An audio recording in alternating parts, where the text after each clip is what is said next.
राजधानी शिमला में इन दिनों कमर्शियल एलपीजी सिलेंडरों की कमी से होटल, रेस्टोरेंट, ढाबा संचालकों को भारी परेशानियों का सामना करना पड़ रहा है। नियमित सप्लाई प्रभावित होने के कारण कई छोटे रेस्टोरेंट और ढाबे बंद होने की कगार पर पहुंच गए हैं। शहर के प्रसिद्ध रिज मैदान पर हमदर्शन से बातचीत करते हुए सोलन की एक महिला ने कहा कि गैस सिलेंडरों की कमी आम लोगों और छोटे कारोबारियों के लिए गंभीर समस्या बनती जा रही है। उनका कहना है कि हाल ही में दुनिया के कई हिस्सों में चल रही युद्धों के कारण भी इस तरह की परेशानियां पैदा हो रही है, जिसका असर स्थानीय स्तर पर भी देखने को मिल रहा है। कमर्शियल एलपीजी की कमी का सबसे ज्यादा असर होटल, रेस्टोरेंट और ढाबा संचालकों पर पड़ा है।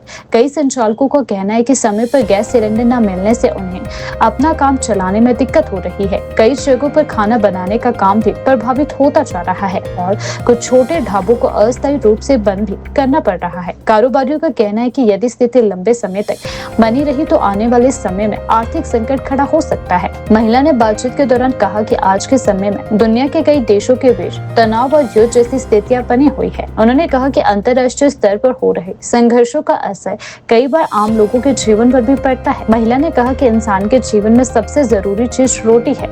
उनके अनुसार पहले इंसान रोटी के लिए जीता है और उसके बाद पैसा और बाकी चीजें। उन्होंने कहा कि यदि खाने पीने से जुड़ी जरूरी चीजों की कमी होने लगे तो लोगों का जीवन बहुत मुश्किल हो जाता है। इसीलिए जरूरी है कि सरकार और संबंधित एजेंसियां इस समस्या का जल्द से जल्द समाधान निकालें। मैं शीला ठाकुर, अर्की, सोलन। जी हाँ, ये किल्लत तो हो रही है। बोल रहे अभी तो बोल रहे कि अफवाहें पे मत जाओ, पर ये किल्लतें तो बहुत है। अगर सिलेंडर गैस ही नहीं मिलेगी तो खाना कहाँ से बनाएंगे, कहाँ से खाएंगे? गांव के लोग तो फिर भी चूल्हे पे बना सकते, पर शहरों के लोग क्या करेंगे? कुछ नहीं कर सकते।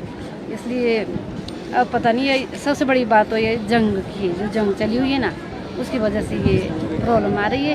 इसके लिए तो सबसे बड़ा तो जंग है नंबर 1 पर, और सरकार को भी बोल सकते, क्योंकि सरकार ही तो पूरा देश का ही संभालती है, देखती है। तो इसके लिए मैं सरकार को भी जिम्मेवार समझती हूँ। सब लोग तो, छोटे गरीब लोग तो बहुत मुश्किल है, गरीब लोगों को तो बड़ा मुश्किल है। फिर भी जो ज़्यादा अमीर लोग हैं, जो कर सकते हैं, उनके लिए तो तब भी ठीक है। बाकी छोटे लोगों के लिए तो बहुत परेशानी होगी, बहुत बड़ी प्रॉब्लम हो जाएगी। अगर ऐसा ही रहा, अगर सरकार कुछ नहीं करेगी तो बड़ी प्रॉब्लम हो जाएगी। इसी से तो हमारा हर रोज का कार्य चलता है। अगर खाना नहीं बनेगा तो हम जिएंगे कैसे? इसी के लिए हम कमा रहे हैं, और अगर पैसा तो दूसरे नंबर पर आता है। और ये जो खाना रोज का काम है, ये अगर यही नहीं होगा तो हम बहुत बड़ी प्रॉब्लम हो जाएगी।